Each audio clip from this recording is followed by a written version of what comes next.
Hello, my friends. Here in Upper New England, it is now the month of October, the time of year when a cold wind blows, the leaves turn a darker shade of red, and warm apple cider is found everywhere. And as the seasons change, I thought what better time to go over one of my all-time favorite pieces of music that I just so happen to associate with this cold, quiet season. It is a musical tale of one man's unending lust for life and endless pursuit of knowledge. It is a tale through the underworld, Middle Germany, and ancient Greece. The piece I am talking about is Johann von Goethe's Faust, set to music by Hector Berlioz. So, in this cold contemplative season, let's gather round the fire and examine Hector Berlioz's The Damnation of Faust.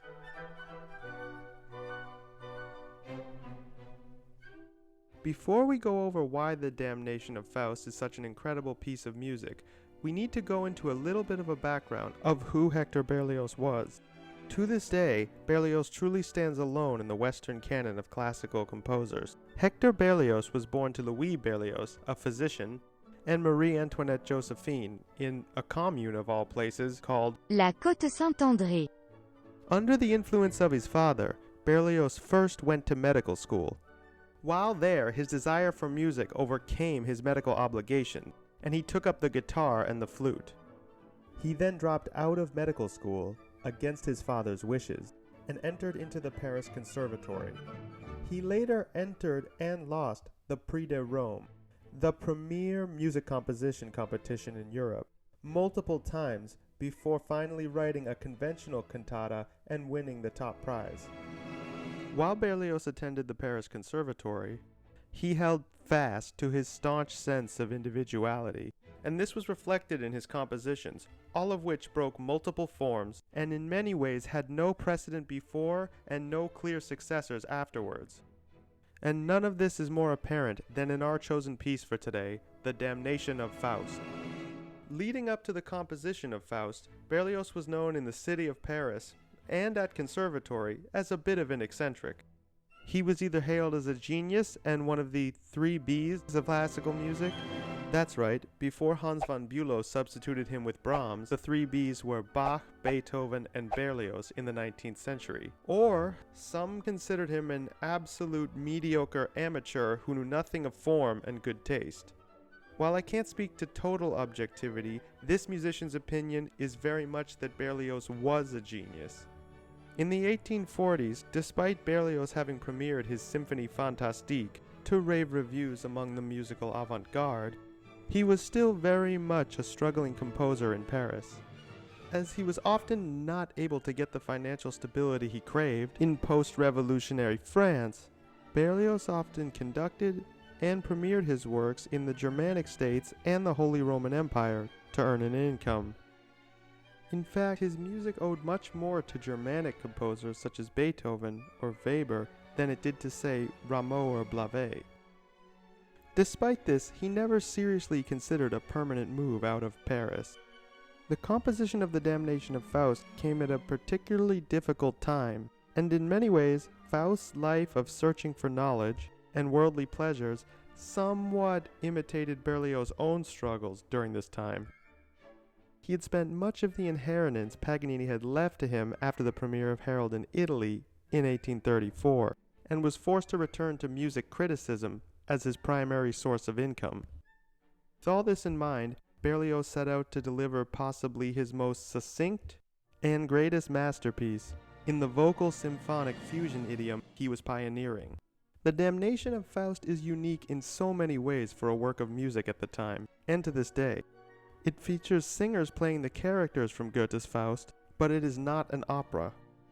The singers stay stationary on stage, but occasionally still act out a few of the parts of the libretto, therefore making the piece not an oratorio either. With all this ambiguity within the piece, Berlioz sought fit to create a new category of music, and called the piece a legend dramatique, or dramatic legend. This new category was his way to describe this pre-Wagner fusion of music and story that was altogether distinct from an opera like Don Giovanni. The Damnation of Faust begins with La Vieille Hiver, or The Old Winter, sung by Faust alone in his study. While this opening number could simply be referred to as a dramatic aria, in true Berlioz fashion, elements of first movement sonata form make their way into this opening number. Throughout the piece, Berlioz demonstrates his magnificent ability to build up a theme using the expansion and layering of small musical motifs, similar to his hero and idol Beethoven. And of course, in keeping with Berlioz's legacy as the creator of the modern orchestra, the piece is grand, loud, and scored for towering orchestral forces that are able to deftly convey the grandiosity of Faust's inner thoughts, while also accurately portraying the quietness of a 16th century German winter. Let's take a look at some specific passages from La Vieille to highlight Berlioz's incredible treatment of motifs, as well as his use of orchestration. As we start the piece, the opening theme enters in a longing yet somber viola. This theme continues for a bit, before being accompanied by a modified imitation-esque line in the cello, as well as subsequent key changes from D major to briefly A minor before settling in A major, a kind of subversive 1/5 motion that faintly imitates sonata form-like movement. We are then met with light padding and chordal outline in the flutes and clarinets. This entrance of the woodwinds here highlights the subtle yet grand genius of Berlioz. While there is nothing radical per se about a flute-clarinet blend versus a flute-oboe blend, there is a subtle difference in timbre that in choosing one over the other in this key quiet moment of the piece, Berlioz demonstrates deep understanding of the orchestra. Subsequently, there is a brief exotic key change, or rather implication, of C-sharp minor before the main theme re-enters with full grandiosity and heaviness in the home key of D major.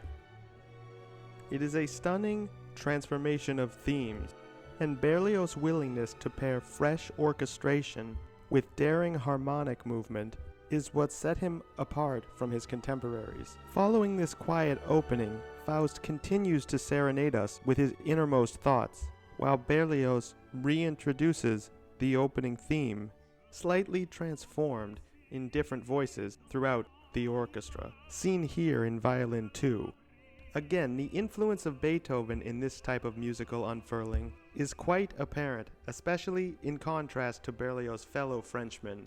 Another subtle thing to note, look at the instructions here for the orchestra.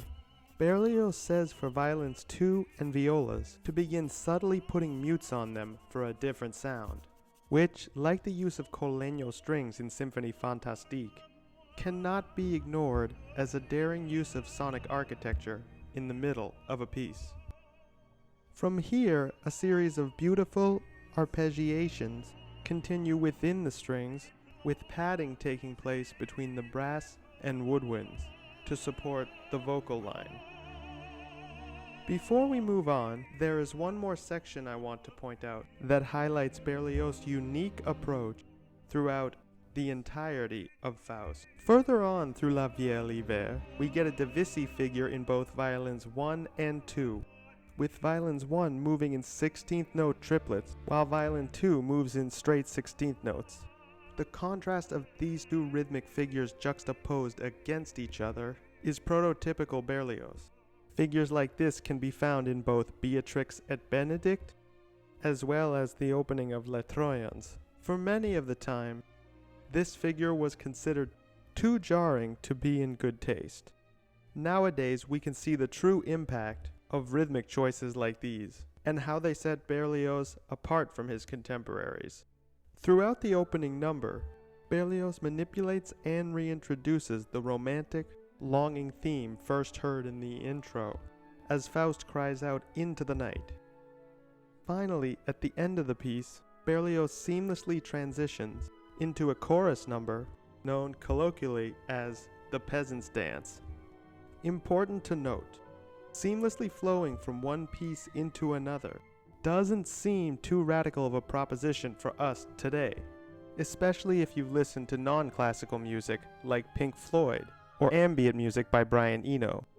But like Berlioz' previously composed Symphonie Fantastique, the idea of having a core concept, an endless melody if you will, where the entire piece flows into itself, was a highly radical idea in the early to mid 19th century, and this moment of transition would have surely shocked audiences with the progressive and story-like nature of this compositional device. Peasant's Dance itself is also a radically psychedelic piece and was incredibly forward-thinking for the time it was composed.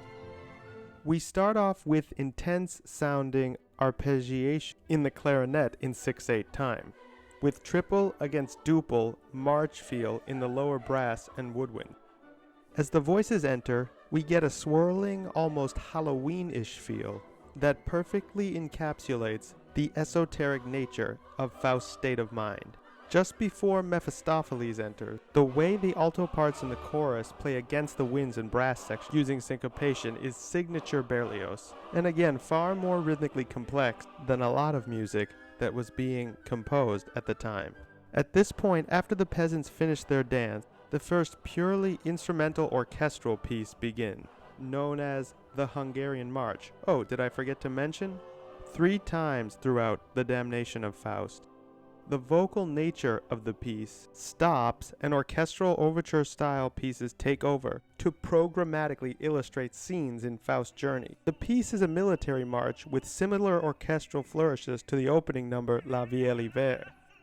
It is meant to soundtrack an army marching past Faust's home, as he contemplates why soldiers take pleasure in things such as glory and fame. The Hungarian March incorporates the Rákóczi March, an unofficial anthem of Hungary at the time, and Berlioz' incorporation shows how he was deftly skilled at the transforming of simple melodies into gigantic orchestral forces. While it is impossible to go over the entirety of the Damnation of Faust, I want to supplement the opening sequence analysis with one additional analysis, this time centered on the ending sequence surrounding Faust and Mephistopheles' descent into hell, and the tormenting and frightening visions he experiences, as well as the ultimate redemption of Marguerite or Gretchen by God that concludes the piece. Once Faust, in a panic, agrees to give his soul over to Mephistopheles in order to save Gretchen from the gallows, due to accidentally poisoning her mother.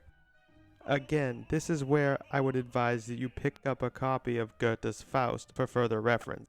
A musical sequence incorporating the Sancta Maria, interjected with Faust's panic, and Mephistopheles' deceptive comforting begins. Here we have yet again another example of Berlioz' ability to fully create a sound painting of the scene playing out on stage. As the descent into hell begins, we have this jerky, anxiety-ridden figure of the first 3 notes of the C minor scale, played in 8th note tied to 2 16th note rhythm, that gives us a sense of deep unease that something bad is about to happen. Coupled with a bass line moving in quarter notes mostly around the root note of C, this creates a droning sense of doom. This angular, anxiety-filled theme is then complemented by one of the greatest oboe lines ever written. Again, there is nothing inherently radical about simply supplementing a jerky string section part with a lone oboe, but the way Berlioz uses its lone entrance to perfectly convey the terror and swirling nature of the scene playing out on stage is transcendent and shows how his subtle moves could create grand sound images in one's mind. Faust and Mephistopheles enter and go back and forth, with Faust crying out in unbearable pain at the fate that had befallen Gretchen, as Mephistopheles condemns him to damnation no matter what he says. And next comes one of the greatest parts in the whole work. The chorus of peasants kneel before a cross and recite the Sancta Maria prayer, accompanied by Berlioz' insistent string section part. The first time I heard this sequence, I was utterly entranced by how both transcendent and demonic it sounded. It is again a testament to Berlioz' boundless genius, that with just a string section and an alto chorus sung in the style of a boys' choir, he was able to create a swirling, terrifying spectacle and make it sound so big that you would never know how small, comparatively, the ensemble playing was. Throughout the remainder of the initial part of the descent sequence, Faust, Mephistopheles, and the chorus of peasants interchange lines over a series of rising and falling minor and diminished harmony, with the chorus at one point screaming out to vocalize Faust's internal sense of despair. The descent then continues with the music rising and falling in drama with multiple loud orchestral crashes and momentary recitative-like passages, before the piece finally comes to a close with soft harp figures highlighted in the orchestra to let us know it's all over now. This format of symphonic forms, mixed with voices, mixed with overture-style concert pieces, is a good summation of what makes the Damnation of Faust such a compelling piece, as I feel it is one of the highest points of Berlioz' musical individuality, among a canon that includes multiple form-breaking pieces. Aside from its innovations in form, on a purely technical basis, the orchestration of the Damnation of Faust is stunning and really shows why Berlioz, even among his detractors, was considered the premier orchestrator of his day. Blends between brass and woodwinds are accentuated with syncopation from string sections that many a time bring a sense of mystical darkness to the piece. What more is there to say?